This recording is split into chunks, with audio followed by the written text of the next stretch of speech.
Bonjour, je vais vous présenter à travers un oral mon parcours de professionnalisation.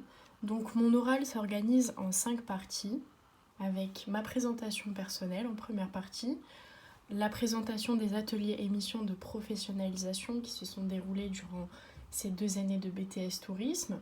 Pour troisième partie, la présentation des 2 stages que j'ai eu l'occasion de faire grâce au BTS Tourisme. Ensuite, la présentation de l'étude personnalisée encadrée que j'ai choisi de cibler et étudier sur le tourisme émetteur chinois en France.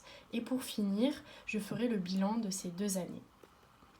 Pour commencer ma première partie, je vais donc me présenter. Je suis Gwendoline Gomez, j'ai 20 ans et je suis étudiante en 2e année de BTS Tourisme au lycée Georges Frêche avec l'option Amadeus en 2e année. Donc j'ai choisi cette option car j'étais curieuse de savoir comment marchaient les systèmes de réservation et également car c'est une option qui n'est pas offerte dans tous les établissements. Donc j'ai voulu en profiter.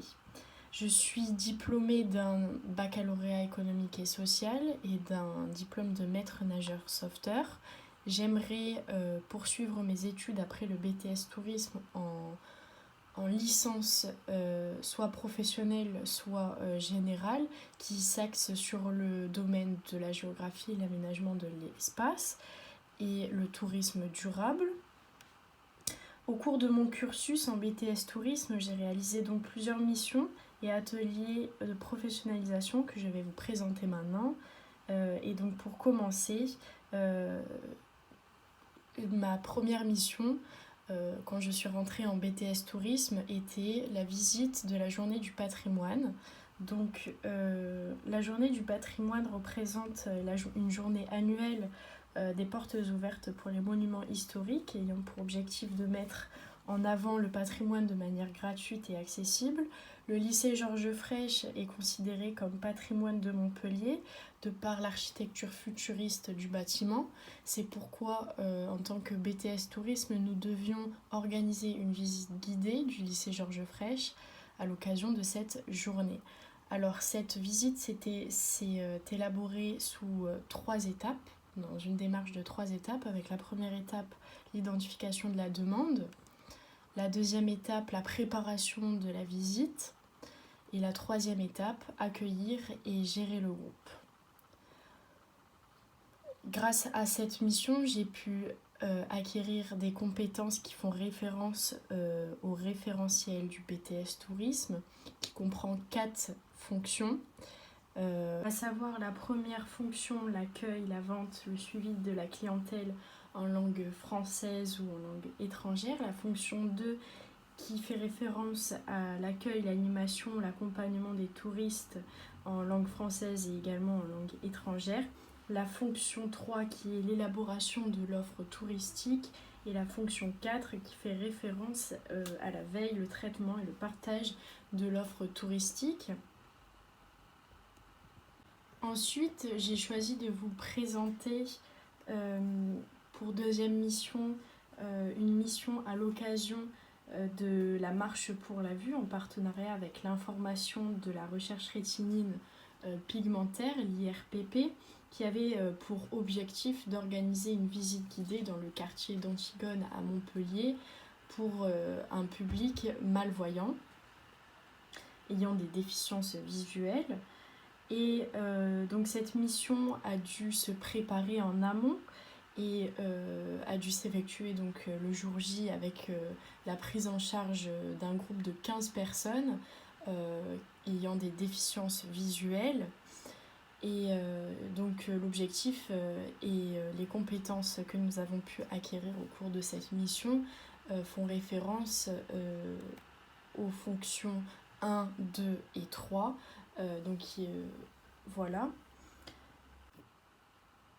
Puis ma troisième mission que j'ai choisi de vous présenter aujourd'hui est la visite sensorielle de Montpellier organisée par le lycée Georges Frêche avec les 2e années de BTS Tourisme pour le public du des élèves de première année en BTS Tourisme. Donc en effet, l'objectif était de créer une visite de Montpellier à travers les 5 sens suscités par le thème de cette mission et créer des animations pour faire activement participer les visiteurs autour ici du parcours de l'eau. Donc la démarche était de choisir la visite, créer un cahier des charges, donc l'identification de la demande, la préparation de cette visite et pour finir, accueillir le groupe en gérant les animations en fonction de notre cahier des charges et créer une présentation de Montpellier, de ses fontaines, de manière ludique. Donc cette mission m'a permis d'acquérir des compétences qui font référence à la fonction 2, 3 et 4. Enfin, pour conclure ma partie, je terminerai par une mission organisée pour le BTS Tourisme à l'occasion de la journée porte ouverte du lycée Georges Frêche. Donc un salon du voyage est organisé avec des destinations au départ de l'aéroport de Montpellier et créer la promotion de ces destinations. Donc c'est le parfait exemple de ce qui pourrait illustrer le BTS, c'est pourquoi il comprend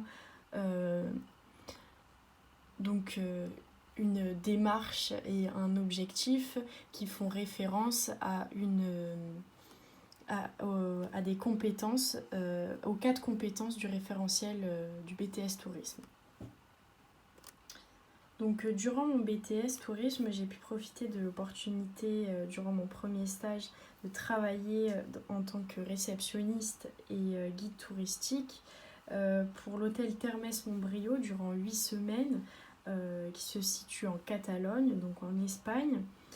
Ce stage enrichissant m'a permis d'acquérir de nombreuses compétences et de nombreuses compétences professionnelles évidemment et de m'améliorer considérablement dans la langue natale, donc l'espagnol.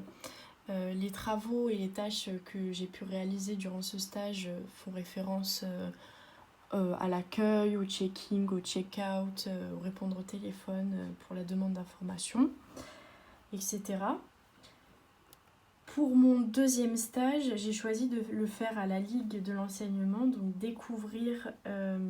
qui se trouve à Montpellier, donc découvrir ce que représentait le tourisme solidaire. Donc au cours de ce deuxième stage, j'ai pu me former à une option que j'avais mis de côté puisque j'avais choisi Amadeus en deuxième année.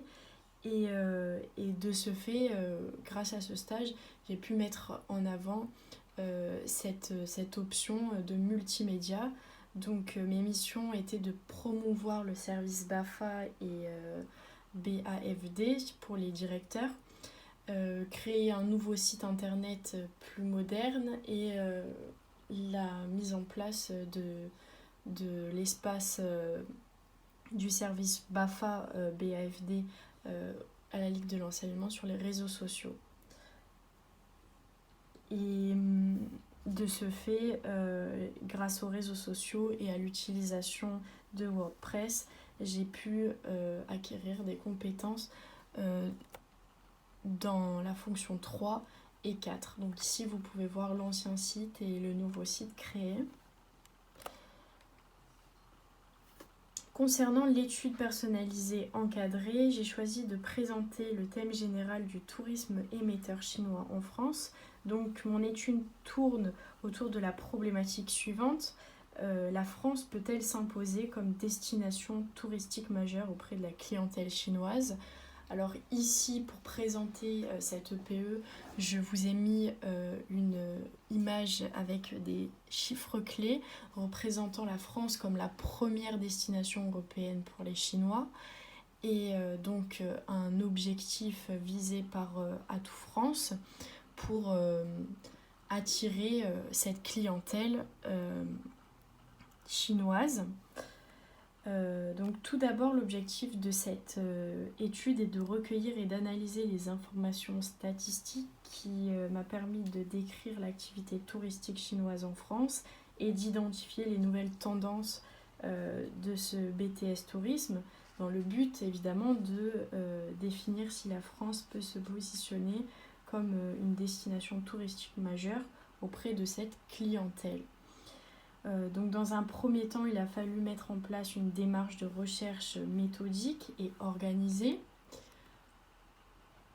avec également une carte heuristique et les outils que vous venez de voir avant sur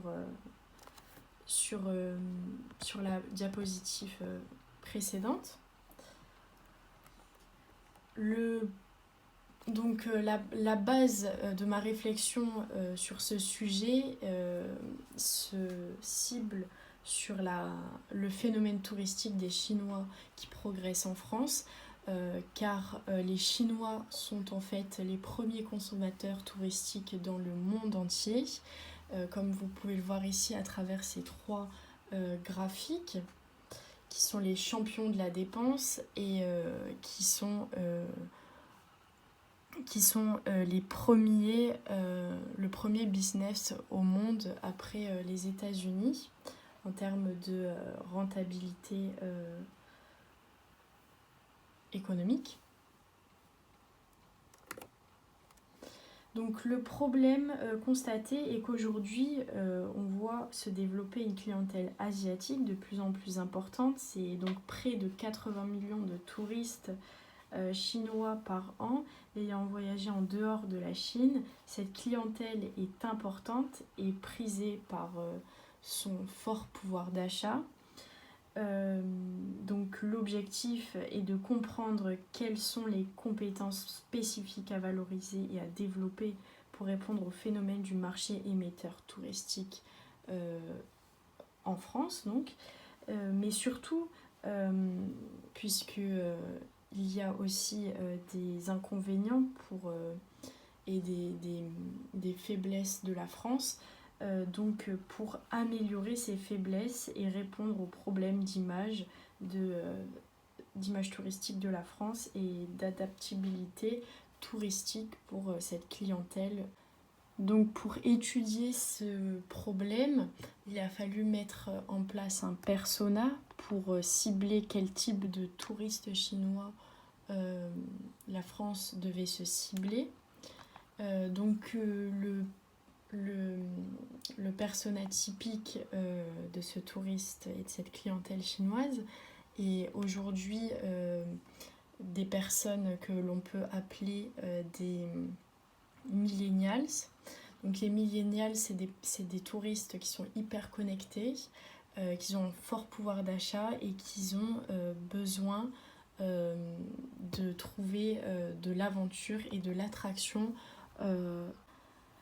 En réponse à ma problématique, plusieurs actions de promotion de la France se distinguent, comme par exemple garantir la sécurité aux visiteurs chinois qui sont susceptibles à cette question, créer l'envie de voyager dans des zones plutôt reculées et inconnues pour garantir l'effet insolite que recherche cette nouvelle clientèle, et aider à la formation des professionnels pour les tendances digitalisées prisées par donc cette clientèle, et encore tout simplement se former à cette clientèle par l'apprentissage de la langue ou des comportements touristiques et habitudes de cette tranche de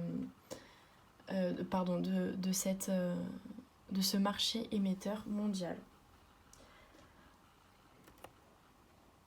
Pour conclure le bilan de ces 2 années, quand j'ai décidé de faire un BTS tourisme, j'avais pour projet de découvrir le monde touristique et l'aménagement du territoire, d'un territoire touristique, tout en alliant les langues étrangères.